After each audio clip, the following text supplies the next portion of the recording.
د ژوند مړاوې سندره مې رباب کې راولم د نیمو شپو قصه د عشق کتاب کې راولم نن بیا د غزا ډول د هندوکش په سر غږیږي سپیرې طالب څڼې مې په تاب کې راولم او د نقد ملایان ګرځي د ورد سره په ښار کې د شعر پیغله مې ځکه په حجاب کې راولم او زما تړلي لاس او ستا درنې درنې څپېړې یو ورځ خو به اشنا دا په حساب کې راولم په ګلګل پېښور کې د پښتون وطن د تاریخ په امانتګر پېښور کې د خوشحال رحمان حمزه او غني په پېښور کې ټولو راغلو ښاغلو ته بخیر راغلی وایم ډېر زیات خوشحاله یم ډېر درانه درانه نومونه ناست دي که زه د یو یو ملګري نوم اخلم ما سره به وخت کم شي خو زه به ستاسو د ټولو په متفقه سوچ باندې یو نوم اخلم او ستاسو د لاسونو په درنه پلقا کې کامله خان میاخیل نوم به ځان کړم چې دا ټوله غونډه هم د هغو د مخه راجوړه ده او په قام کې دی دغسې پېغلې ډېرې شي ځکه خو زه وایم عقیل صاحب چې د وطن د غرو ټپۍ او د پښتون وطن شمله دا دنیا دې ځان له وایي ته زمونږ کامله یې کامله یې او بیا زه به یو کریډټ یو درناوی هغه تربیت ته ورکوم هغه غېږې ته ورکوم چې هغې د کاملې غوندې فکرونه زېږولي دي دا فکر چا کړی و چې د ډي آی خان په موسازۍ کې به یوه ماشومه زېږي او دا به تر اسټرالیا د پښتون وطن تاریخ صاف ایمیج او ښکلا وړي د دې هر څه په شا باندې د شاهنواز میاخیل د تربیت لاس دی پکار ده چې د افغانستان وکړو زه دا یوه خبره ستاسو د ټولو په ذهن کې راوستل غواړم او هغه دا ده چې په دغه وروستیو کې ډاکټر کرن خان او پوره ارکسټرا اسټرالیا ته راوغوښتل شوه په دې بنیاد په دې اساس په دې جذبه باندې چې موږ پوره دنیا ته د پښتنو میوزیک کلچر تاریخ فرهنګ په ښه ډول باندې څنګه ورسوو او د هغې لپاره موږ سره د ټولو نه معتبره او مؤثره لار او ذریعه ډاکټر کرن خانو او دغه د کاملې په زیار باندې دا هڅه وشو چونکې دا خبره د ستاسو په علم کې وي عقیل صاحب او زمونږ ډېر محترم لونګین صاحب اسټرالیا ته پښتون هنرمند بوتلو په دغه ټول یون کې یا سفر کې به څومره مشکلات دې مخ کړي وي بیا پیغلو ته په دې وطن کې په هغه وطن کې په نړیوال کچ باندې په میل ډامیننټ سوسایټي کې څومره مشکلات وي د هغې باوجود دا کاملې ممکنه کړه چې زما او ستا د خاورې د امن د مینې ترانه پوره دنیا ته ورسوي او د ساحل صاحب دغه شعرونه یې رښتیا کړو چې څوک دې چاته نه وایي ما ټوله دنیا پېژني زه خپله عنوان خپله مضمون یم پښتون یم هغه کاملې دغه پښتونوالی مخکې ورسوو ټولو راغلو ښاغلو ډېره زیاته مننه کوم او دا هغه قامي کاز دی چې موږ او تاسو د پښتون په حیث باندې د دې سره زموږ اټیچمنټ دی زموږ زړه تړلی دی دنیا موږ د ترهګر په نامه باندې پېژني خو دنیا ته دا پته نشته دی چې زه د امن پلوی یم زه د مینې محبت خپرونکی یم او دا ټوله دنیا دې دا واوري چې روک دې شمه خیر دی ما پې روک ایمان راوړی دی امن یو مسلک دی ما پې کلک ایمان راوړی دی کرن خان استاد به راغواړو د هغو په اسټرالیا تک کې کم ایکسپیرینس وشو یا د پښتنو کم ایکسپوجر دنیا ته وشو په راروان وخت کې دغه لړۍ موږ تر کوم ځای رسول غواړو دا د کاملې ویژن دی چې پښتانه هنرمندان دي د دنیا هر ګوټ پیر ته لاړ شي هغه ویزډم هغه علم هغه ایکسچینج هغه پوهه دې راوړي او پښتنه ټولنه دې د خوشحالۍ په لور باندې روانه شي زه به بلنه ورکوم ډېر محترم ډاکټر کرن خان صاحب ته ستاسو له لاسونو ډېره پړقا کې چې هغه په لنډو ټکو کې خپل د هغه سفر ایکسپیرینس موږ شي مننه افسرجانه سندره درته وایم سندرې نه مخکې به خبره کوم په سندره باندې عقیل زوجي صاحب ته بابا جان ته ډاکټر صاحبانو ته تاشفین ته او ټولو راغلو مېلمنو ته چې څومره هم یې هغه ته هرکلی وایو. تاسو ټول زموږ میلمانه یې، زموږ د سر سترګې، زموږ سپېڅلي او ښاغلي کور په ودان د استرالیا سفر را جوړول، هلته تګ، هلته موسیقي کول، هلته پښتانه را غونډول، پښتنو ته مینه ورکول او د پښتنو نه مینه اخیستل، دا یو ډېر لوی کار دی. لوی کار زموږ دغه خور کامله خان میاخیل ترسره کړی دی. ټول کریډټ به دې ته هم ځي د دې ځکه د ANP استرالیا هغه ټول ملګري دلته موجود نه دي، خو د هغې په استازیتوب باندې کامله خان میاخیل خور دلته ده. موږ ته داسې دي لکه د ANP استرالیا ټول غړي چې زموږ سره دغه ملګري، دغه فکرونه او دغه حوصلې دې لوړې وي، روان دي وي، تان دي وي. او افسر صاحب خبره مونږ د پښتون هنر او د پښتون هغه هنرونه، کوم هنرونه چې دلته کې مري، کوم هنرونه چې دلته خلک د لاسه ورکوي، نو هلته د پښتون کلچر ډے په نوم باندې مونږ 3 کنسرټونه داسې وکړل په مختلفو ښارونو کې چې په هغې کې د پښتنو جامه، د پښتنو زنانو له عزت ورکول، د پښتنو کالي، واسکټې، څپلۍ، څادرونه، دا مونږ نړۍ ته وښودل چې دا د ترهګرۍ نښې نه دي، دا د امن نښې دي، دا د مینې نښې دي، دا زموږ جامه ده. شکریه ادا کوم تاسو راغلي. تھینک یو سو مچ. او دومره مینې اوکې زه ټولو ډېره مننه وایم، او سپیشلي عادل شاه صاحب، ډاکټر صاحب، بابا مې راغلی دی، ټولو خالد خان، شګوفه بیبي، بخښنه به غواړم که چالو شاکیل خان، حکیل صاحب، صفزی، فرید خان چې دی ډېر نه راغلل،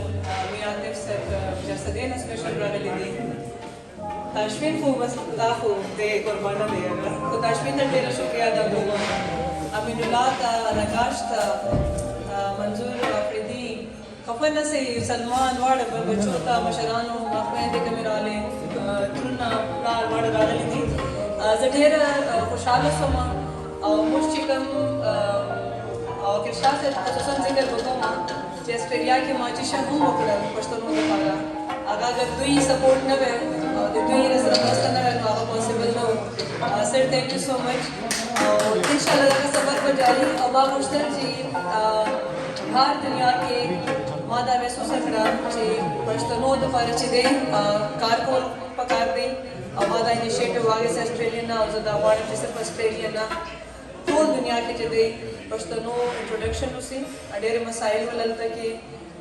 داسې مسایل ول چې موږ زه لږ وړي 2 منټ واخلم، اگر کې تاسو په کې لیږم میوزیک به بیا کرم خان به نه پرېږدو تر څو پورې تاسو اورئ. موږ ما دا محسوسه کړه ولې چې هلته کې اکثر پښتانه لاړ سي نو تعلیم نه یا خواري محنت نه ځان وساتي، پروټیکشن ویزې اپلای کړي یا مزدورۍ کوي، هغه له وجې هغو ته ډېر مسایل سي. نو هغه چې مین کوم هلته بهر دنیا کې چې افیشلز دي یا پولیټیکل مین سټریم هغه دې اخ کې نه وي، نو موږ هغسې پروټیکشن نشته هغه دنیا ته. هغه چې ته روم غواړې خپل پروګرامس ته، نو هغه ګوګل کې چې سرچ کوي نو ټوپک مار ورته سړی اول روزي.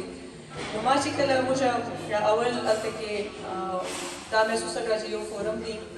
نو ما ویل چې نه ما ټول عمر ANP سره کار کړی دی، نو زه چې دی عوام نیشنل پارټي سره ډېره کمفرټیبل نه یم، نو ما هغه هلته کې موږ یو خلکو ډېر آیډیاز وو چې پښتون کونسل یا شبل جوړ کړو. بیا موږ کوم مین مقاصد دا و چې موږ چرېږي لکه موږ ته پاکستان قونسلیټ ول نه راتلل، هغو هم لکه بین ولګول، هغو دا خیال و چې دا ټول پروټیکشن ویزه والا دي یا چې دی که نه افغانستان پاسپورټ والا پښتانه دي. نو دا ما هلته کې هغه وکړه، هغه انټروډکشن نه پس موږ ته پارلیمنټیرینز هم بیا انویټیشنز راکړي دي. بیا موږ ته پاکستان کونسلیټ کې کرم خان موجود دی، هر چېرې ټي پارټیز او پروګرامونه ول، هغه کې ډېر زیات اول ښځې راوستل، لکه کومه مسله دلته ده که نه چې لکه تاسو ګورئ ښځې نشته، نو دا داسې مسله بهر ملکونو کې د جن هم زیاته ده، پېښور ورنه ډېر بهتر ده. نو موږ چې دی تاسو اگر موږ پروګرامونه وګورئ نو هغه ښځې دي او بلکل میکس هغه ناست دی، مطلب ښځو زیات پارټیسپیشن وکړی. او فیشن شو مقصد دا و چې ترهګري لکه خلکو هغه نه پس ما د کورم ایجنسۍ خلکو خاص کر ملبن کې وایي کاملا کله نه وایي فیشن شو کړی ته وایي وی آر ویری کمفرټیبل چې موږ شلوار کمیز کې اوس ګرځو، وایي دی نه اول موږ ته به جان بد ښکارېده.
ډیره زیاته مننه کوم څومره چې ښاغلي درانه مشران راغلي وو ډاکټر کرن خان صاحب تاسو هم ډیره زیاته مننه کوم آصف استاد اطهر استاد او زمونږ مشر استاد جاوید لالا ارون پښتون د ټولو مننه کوم او یو ځل بیا کاملا خان ستاسو او د پورا منتظمینو ډیره زیاته مننه کوم که ژوند دی دغسې بنډارونه به وي د دې وطن د آبادۍ د خوشحالۍ سندرې به ویو ټول راته خاد او آباد اوسئ او زه به تاسو د ټولو نه هم اجازت غواړم او په دغه هیله باندې چې هر سړی دې د خپلې برخې کار وکړي د وطن د قام او د دغه چاپېرچل د سوکالۍ دپاره خاد آباد او بریالي اوسئ که تل غزل غزل کړي او خندا غزل غزل کړي د یار خو چې سړی هره ادا غزل غزل کړي او یارانو که زما په دعاګانو باندې کېږي الله خو دې دا ټوله پښتونخوا غزل غزل کړي ښه شپه درته غواړم د لوی الله په امان